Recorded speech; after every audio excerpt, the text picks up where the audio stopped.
Yan, okay na. Okay.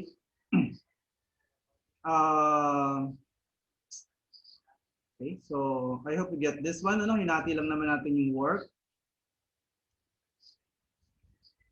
Tapos, yun, we combine U and delta PV, so that becomes H, enthalpy, di ba? Ang definition ng enthalpy ay U plus PV. So we have delta H on our equation right now. Ano? So I hope you get this one. This is 1/2 U squared is the delta KE. And then MGZ is, or MGH is your potential energy. Now,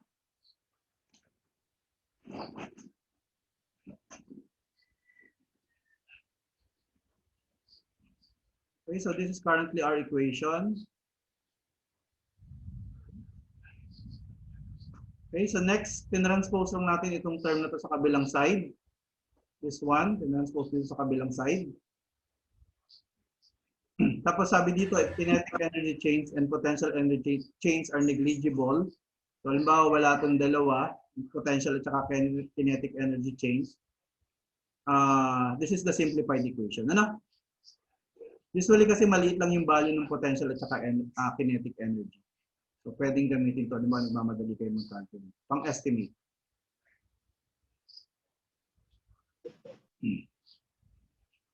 Okay? So, balik tayo dito sa original equation. So, halimbawa, steady state. So, pag steady state, mamamuntik na matumba yun si Yoyo. Yung dmu dt is equal to 0. No? So, magsi-0 lang ito. Ano? So, generally naman sa term mo, sa 1, 2, 3p, steady state lang naman sinasolve natin problem. So, yun. This is our working equation. No? Heat rate plus shop work rate is equals to delta H, no? Quantity or parenthesis, okay? Plus 1/2 U squared. This is the kinetic energy plus Cg, no? So parenthesis times m dot. Or in other words, ako, mas madaling tandaan na this is your delta H, no? Plus delta PE. This is the potential energy. This one, no? This is the potential energy. Tapos plus delta KE, change in kinetic energy. Okay? Tapos ita-transpose ko na lang itong Q dot dun sa kabila. So, you're going to have Q dot plus WS dot all over M dot. Okay? So, generally, ganyan yung general working equation natin. Ano?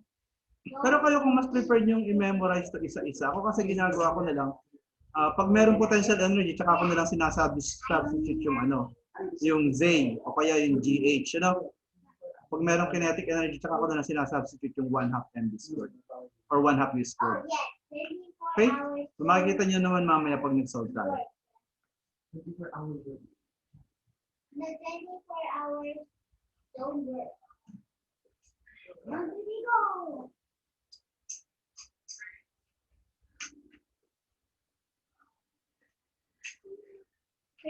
Okay, if we have single entrance and single exit steady state system, no? So this one is a single entrance, single exit steady state system. Ano?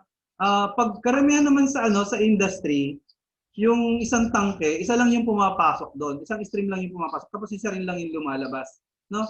Madalang naman yung mga setup na dalawang stream yung pumapasok.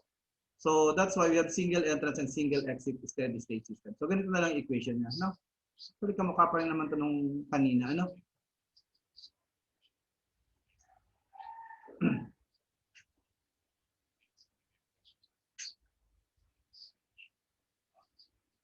So according to continuity equation, mass flow rate is constant. Okay, if m dot is constant,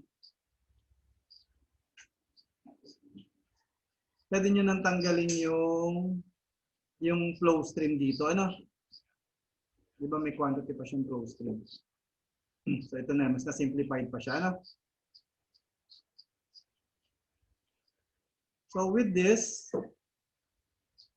as you can see, pwede nyo i-transpose yung m dot sa kabilang side. And then if you're going to divide q dot with m dot, ang lalabas doon q lang. No? So that's another important equation that you need to remember.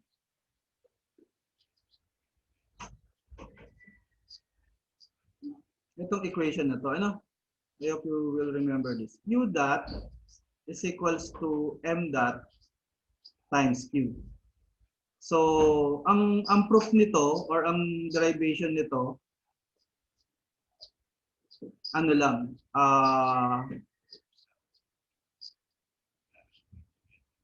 dimensional analysis lang, ano? Dimensional analysis. Halimbawa, Q dot. Di ba ang Q dot is, halimbawa, kilojoules per second. Di ba? Ano yan? Heat rate. Tapos yung M dot, halimbawa, kilogram per second. Yung Q, kilojoules per kilogram. So, pag nag-cancel yung kilogram, di ba? So, dimensional analysis lang yung proof nitong equation nito. So, marami itong gamit, ano? So, kailangan nyo itong dandaan. So, it's also true that Ws dot is equals to M dot times Ws. Ganun din lang yung proof niyan, no? Kasi ang W naman at saka ang Q, parehas lang naman sila ng units. Questions? So far, any question? So, sana makasolve tayo ng isang problem. Ano?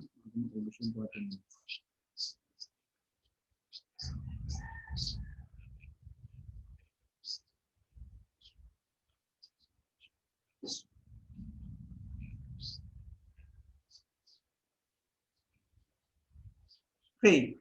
So yung una nating i-consider na setup ay kung paano mine-measure yung enthalpy, ano? So we have here the enthalpy measurement device, no? So the first part of the enthalpy measurement device, kailangan nyo kasi maintindihan to, ano? Kasi later, pag sa later chapter, puro enthalpy na lang yung ginagamit natin sa calculation. So na yung mga practical system. So dapat din may idea kayo kung paano ginagawa yung mga steam table, no? So the first part is a constant temperature bath, no? Parang water bath lang to. So it maintains the temperature of water at 0 degrees Celsius. Parang ganun lang yung ginagawa niya, no? It maintains the temperature of water at 0 degrees Celsius. Ni-maintain lang niya yung temperature ng water at 0 degrees Celsius.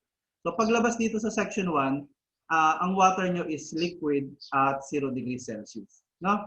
Tapos meron ditong heater, no? Meron ba kayong ganitong heater, yung sinasaksak lang sa kuryente tapos kukulo yung tubig or whatever, iinit yung tubig, no? So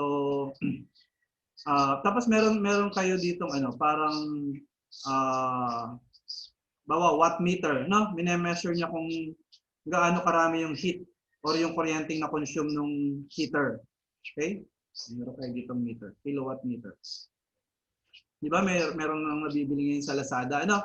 Yung sinasaksak mo sa plug, sa electric plug, tapos doon mo isasaksak yung appliance mo, and then i-measure nun yung ano, kung gaano karami yung kuryenteng kinonsume ng appliance mo, ano? So parang ganito rin yun, ano? Parang itong meter na to, parang ganun din, ano? I-measure niya yung number ng kilowatt hours na nagamit. Tapos, after some time, dito may temperature at saka merong pressure measuring device. Okay? So, paano ba yung mathematics nitong device na to? Pag ina-analyze natin to using our energy balance equation, di ba? Tandaan nyo pa, delta H plus delta PE, yung potential energy, plus delta KE, kinetic energy, is equals to Q plus W. Ito yung na-derive nating equation, ano? Sa energy balance. This is our energy balance equation. So, pag magsosolve ng energy balance problem, ang tinitingnan isa-isa, tinatanong, meron ba delta H? Of course, meron delta H. Ano? Meron change in enthalpy kasi nagbago yung temperature. Originally, 0 degrees Celsius siya, tapos pinainit natin. So, meron delta H. Nagbago yung temperature. So, meron yan. Meron bang delta PE? So, wala. No, generally wala. Kasi as you can see, ito yung initial condition, yun yung final condition. So yung height ng water hindi nagbago, no? So sa system na to, 0 lamang ang potential energy. Next question is, meron bang kinetic energy? So, actually, pag tinignan nyo, pwedeng meron, pero konti lang, ano? Usually kasi ang kinetic energy, negligible naman yun. So, for this system, probably we will choose to neglect, no, the amount of kinetic energy. No? The next question is, meron bang shop work? WS. Meron bang shop work? So, kita nyo, wala namang pump, wala namang compressor, so walang shop work. Ano? So, zero din to. So next, so makikita nyo, the equation is delta H is equals to Q. Ito lang yung, sa system na to, ito lang yung ating major equation. Delta H is equals to Q. So yung delta H, di ba ano yan? Final minus initial. So final is H2 minus H1 is equals to Q.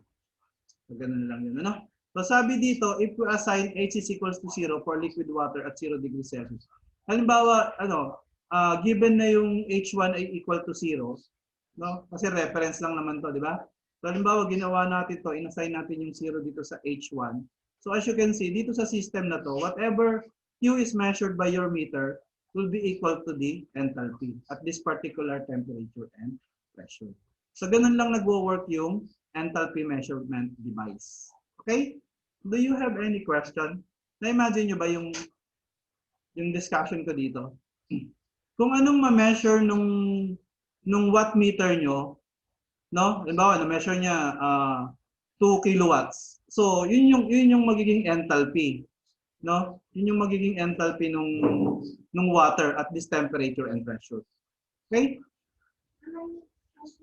Kasi inassign natin yung H1 is equals to 0. Tapos yung energy balance analysis natin, 'di ba? We have shown that delta H is equals to Q. So do you have any questions? Sana naiintindihan? Ano? Okay. So let's try to solve a sample problem regarding this setup. Okay. So this is example 2.15. For the flow calorimeter just discussed, the following data are taken with water as the test fluid.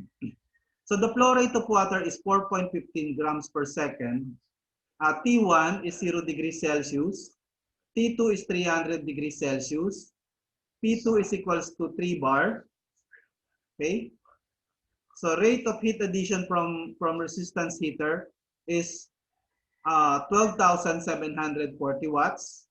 The water is completely vaporized in the process. So the question is, calculate the enthalpy of steam at 300 degrees Celsius and 3 bar based on H is equals to 0 for liquid water at 0 degrees Celsius. So basically, hanapin lang natin dito yung Q, no? And then Q would be equal to H2. Yun lang naman yung tinatanong. So ano ba yung given? Ano ba tong 12,740 watts? Ito daw yung rate of heat addition. So what's the symbol for the rate of heat addition? Heat. So pag heat, Q. What about pag may rate? So pag may rate, dapat merong dot. Di ba? So actually, itong 12,740 ay Q dot. No? So Q dot is equal to 12,740 watts. Ang kailangan natin, Q. So anong formula ang magre-relate sa Q at saka Q dot? Nasabi ko sa inyo, dapat yung tandaan. Q dot is equals to, yung equation yan, M dot times Q. Diba? So, ganun lang yun. Very good. Very good. Q dot is equals to M dot times Q. Multiply. Ano? Multiply nyo lang.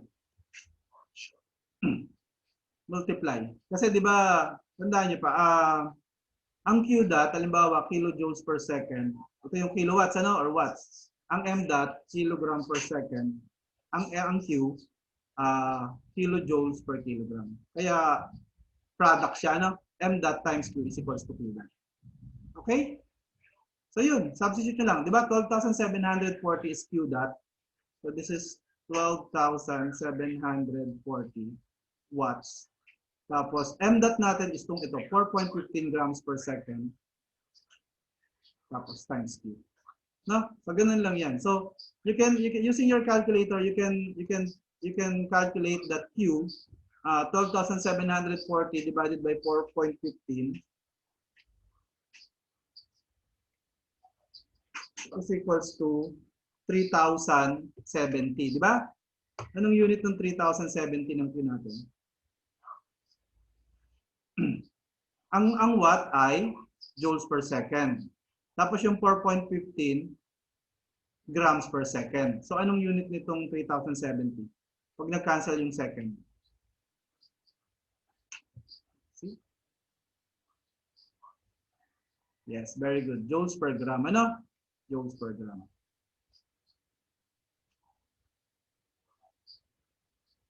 Okay? So actually, yun na yung answer. Di ba? Kasi Q is equals to H2. So therefore, H2 is equals to 3,070 joules per gram. Later, makikita nyo sa, sa steam table natin, yung mga units ng enthalpy ay kilojoules per kilogram. And actually, this kilojoules per kilogram is the same as joules per gram. Di ba? Parehas lang naman yun. Cancel nyo yung K. So, okay. No? It's the answer for this question. So, ibig sabihin nito, the enthalpy at 300 degrees Celsius and 3 bar is equal to 3,070 kilojoules per kilogram. So, itatabulate na lang yun. Ano? So, kuha pa kayo ng ibang temperature and pressure tapos tabulate na naman. Tabulate. Hanggang sa mabuo nyo yung steam table. So, ganun ginagawa yung steam table. Do you have any concerns, questions? Meron ba?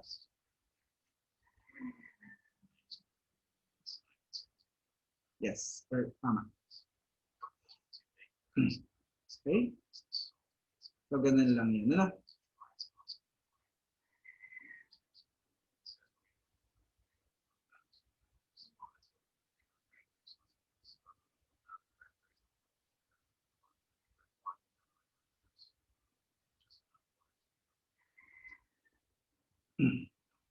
Okay, so let's try example 2.16. Ganun din, ano, i-apply din natin dito yung ating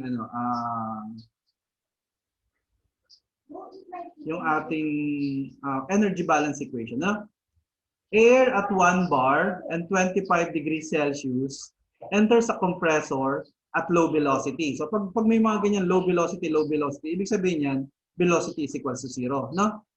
Discharges at 3 bar and enters a nozzle in which it expands to a final velocity of 600 meter per second. So at the initial conditions of pressures and temperature. So hindi nagbago yung pressure and temperature. No? Kung ano, di ba 1 bar pa rin tsaka 25 degrees Celsius pa rin. If the work of compression is 240 kilojoules per kilogram of air, how much heat must be removed during compression? So probably it can help kung i-draw niyo yung system. Ano? Para mas kasi pwedeng drawing muna tapos recall the energy balance equation tapos i-determine niyo kung ano yung magsisiro. No? So may compressor tayo. How do we draw a compressor? So sa Aspen HYSYS ganito yung compressor. Ano? Parang lumiliit, no? Tapos may nozzle. So pag nozzle naman ganito. Malaki paliit, ano? Tapos yun, dalawa lang naman, ano? Okay?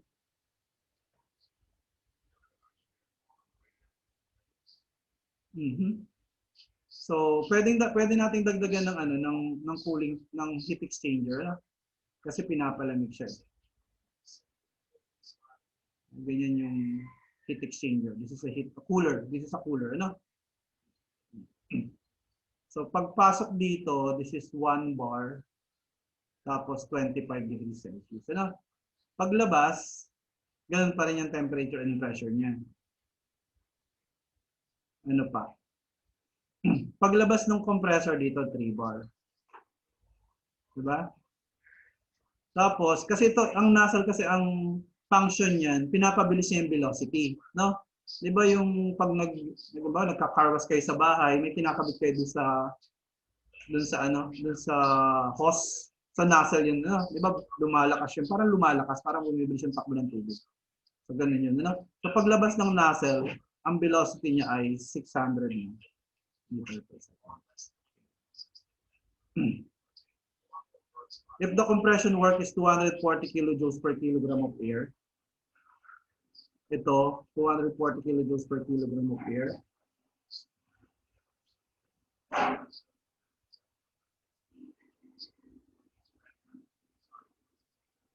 Meron tayong WS na 240 kilojoules per kilogram. Okay? Yan lang naman yan. Ano? So, tingnan natin. Set up natin yung equation. Di ba? Delta H plus delta PE.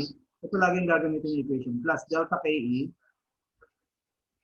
is equals to Q plus WS. Okay? So, isa-isayin natin.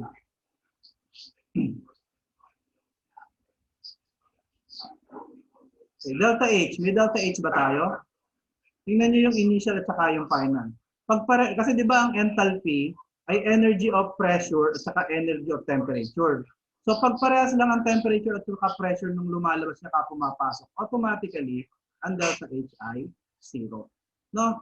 Di ba? Ito parehas lang dun, di ba? 0 lang yan. Potential energy. May potential energy ba tayo? Nagbago ba yung height or level ng ating system? Di ba? Hindi naman, ano? So, wala rin tayong potential energy. Pero meron tayong kinetic energy. Kasi initially, ang velocity dito, 0. Tapos yung final velocity niya ay 600 meter per second. So, meron tayong kinetic energy. What about Q? May Q ba? Ito yung tinatanong, di ba? So, pag siniro niyo yan, automatically, ang sagot niyo 0. Di ba? Ang score niyo 0. Hindi naman. Di ba? You get the idea? Ito kasi yung tinatanong. So, may Q. Tapos, WS. What about WS? May WS ba? May minention na WS. Ano? Kasi meron tayong compressor. So, may WS ito. 240 kilojoules per kilogram. So, yun. No? So, itong tatlo na lang isosolve natin. And then, ang delta KE ay 1/2 B squared. No? So, parang B2 squared minus B1 squared divided by 2. Ganyan lang yung delta KE. Tapos, this is equals to Q. Ito yung isosolve natin plus yung WS. Yung WS natin, it's given as 240 kilojoules per kilogram. So, is it positive or negative yung work? It's done on the system. No? Kita nyo, di ba? Pag compressor, isasaksak niya sa kuryente. So, anong convention natin? Positive or negative yung work? Positive. Ano? 240 kilojoules per kilogram. Ito. Substitute na natin yung mga B. No? So, yung final velocity natin, 600 meter per second. So, squared lang. So, minus 0 squared. So, 0 lang to. Ano? Divided by 2. Anong magiging unit pag meter squared per second squared? Diba? This is similar to joules per kilogram. Eh, gusto natin kamukha nito. Kilojoules per kilogram. So, ang gagawin natin, paano gagawin natin? Para yung joules maging kilogram, ay maging kilojoules, i-divide natin ng 1,000. Diba? So, this 1,000 converts the joules to kilojoules. Okay lang? Tapos, this is equals to Q plus 240. No? Kilojoules per kilogram. So, just use your calculator to solve this kung anong value ng Q. Just use your calculator. Anong lumalabas na value ng Q? So, 600 squared divided by 2 times 1,000. Tapos alpha equal, so alpha x yung Q plus 240. So, shift solve. Q is ilan? Ilan lumalabas? Very good. Negative 60 kilojoules. No? Negative 60 kilojoules per kilogram.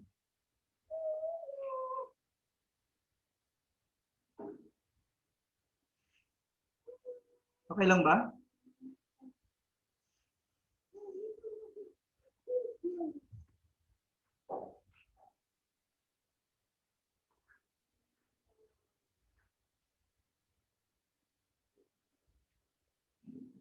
Kaya naman. Actually, sa umpisa lang yan medyo complicated. Ano? Pero pag tagal na nagsosolve kayo, makukuha nyo rin yan. Itong part na to yung pinakamahirap sa first exam, sa prelims, no? Tapos syempre, medyo mahaba siya. Usually, medyo mataas yung points na binibigay ko. So, kaya nagkakaproblema yung first exam dahil dito sa topic na to. No? So, pero importante kasi to eh. No, as chemical engineering or chemical engineering, dapat alam niyo yung gawin to. Ano? Marami, huwag kayong mag-worry, marami pa naman tayong isosolve na problem. Siguro mga tatlo. This is example 2.16. Ano? Tingnan natin kung may masosolve pa. 5 minutes.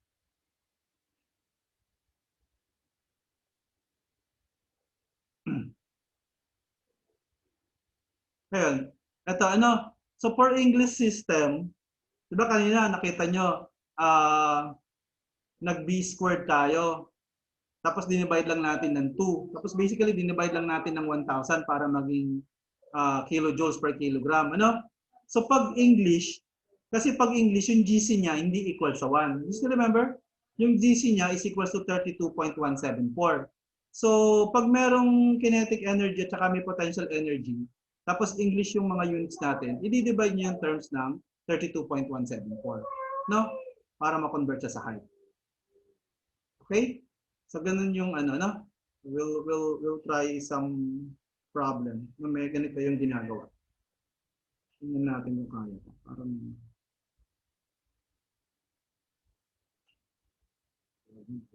may lang. This one, this is the compressor problem. Ano? Yun nga lang gasto, ano?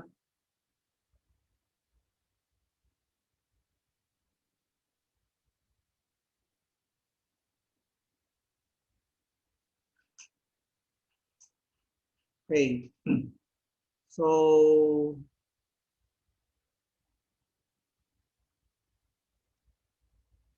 carbon dioxide gas enters a water-cooled compressor at P1, 15 psia, and T1, 50 degrees Fahrenheit. And is discharged at conditions P2 is equals to 520 psia, and T2 is equals to 200 degrees Fahrenheit. So the entering carbon dioxide flows through a 4-inch diameter pipe with a velocity of 20 feet per second and is discharged through a 1-inch diameter pipe.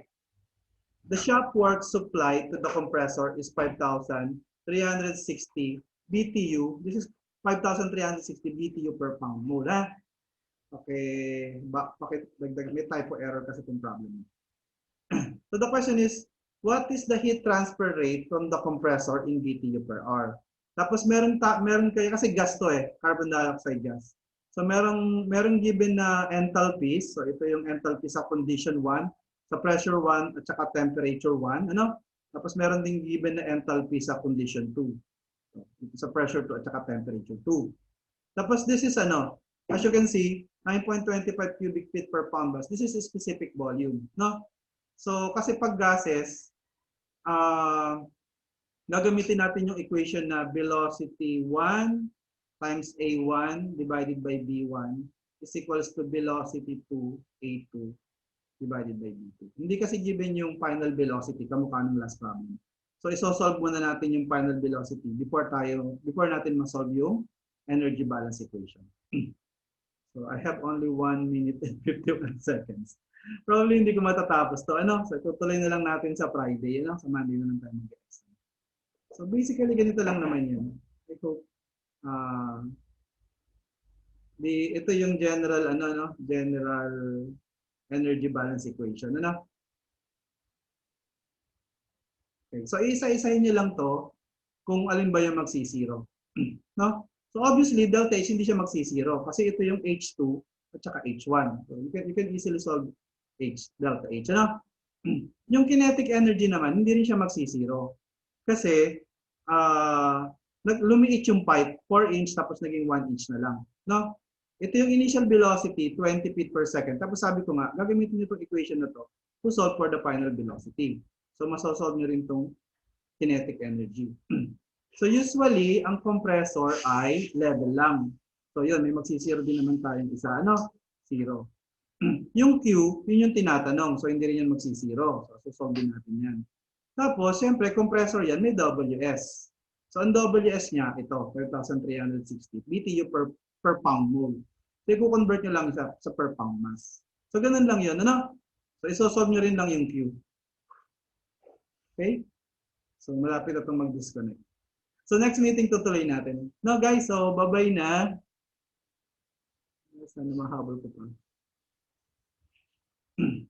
Ayun. So bye-bye guys.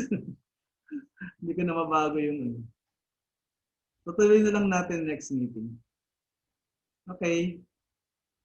Bye-bye. See you next meeting.